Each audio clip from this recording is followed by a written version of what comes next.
அஸ்ஸலாமு அலைக்கும். இன்றைக்கி 2வது நாள் கோவா தோட்டத்தில் மூடை போட்டு கொண்டிருக்கிறோம்.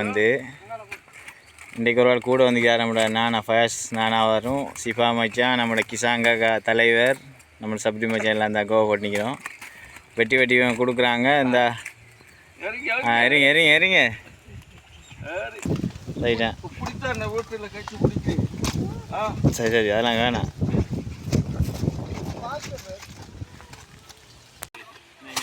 என்னப்பா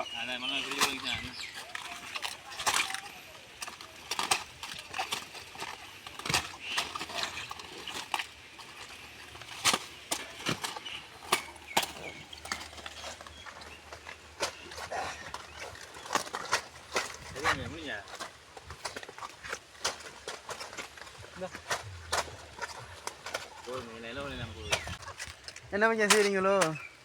நாங்கள் கோவா உடைக்கிறோம். கோவா